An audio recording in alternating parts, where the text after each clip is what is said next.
To the Middle East, the Trump administration is expected to roll out what Treasury Secretary Scott Bessent calls the toughest sanctions in the history against Iran. Chief Foreign Correspondent Trey Yingst joins us live from Tel Aviv with the details. Trey.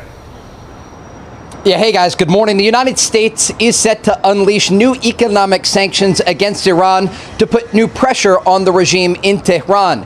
U.S. Treasury Secretary Scott Bessent wrote on Sunday, President Donald Trump and the overwhelming might of our military have significantly dismantled Iran's military capabilities and weakened its nuclear program. Now we are entering the end game. At dawn begins an economic D-Day, the single greatest financial offensive ever marshaled against any adversary.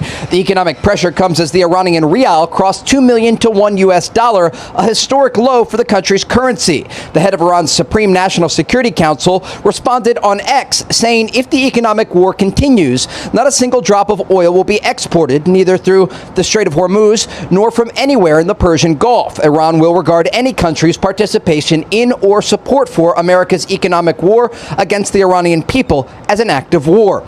Despite this statement, reports do indicate that crossings through the Strait of Hormuz are up 400% over the last 2 weeks. The United States is overseeing vessels out of the Persian Gulf through a safer southern passage. This passage allows for millions of barrels of crude oil to be exported each day. Still, the Iranians remain defiant.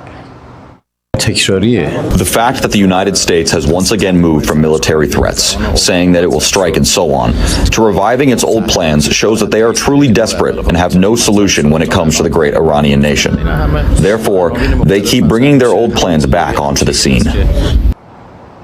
The U.S. naval blockade also remains in place as CENTCOM says 70 commercial vessels have been redirected since the blockade was reimposed. In terms of U.S. military movement, the USS Abraham Lincoln is headed home after being deployed for 274 days. This aircraft carrier made its last port call in December, breaking a Navy record. The vessel is being replaced by the Japan-based USS George Washington. On Friday, President Trump doubled down on his position that the strait is now U.S. territory.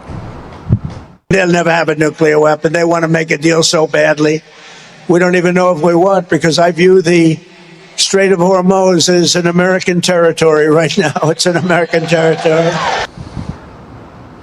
The question remains, will this new economic pressure lead to a deal or a return to combat? Guys? Trey, we have had sanctions on Iran for decades, and we've been in a war with them now for months with increased sanctions. Iran's economy is teetering on the collapse as it is. How could these new sanctions actually be the death blow to the Iranian economy and ultimately, at the end of the day, force this regime out?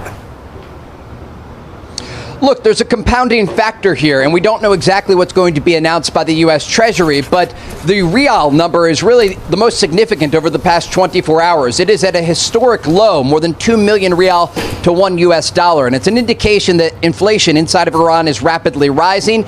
Coupled with the U.S. naval blockade and additional sanctions, it puts new pressure on the regime in Tehran.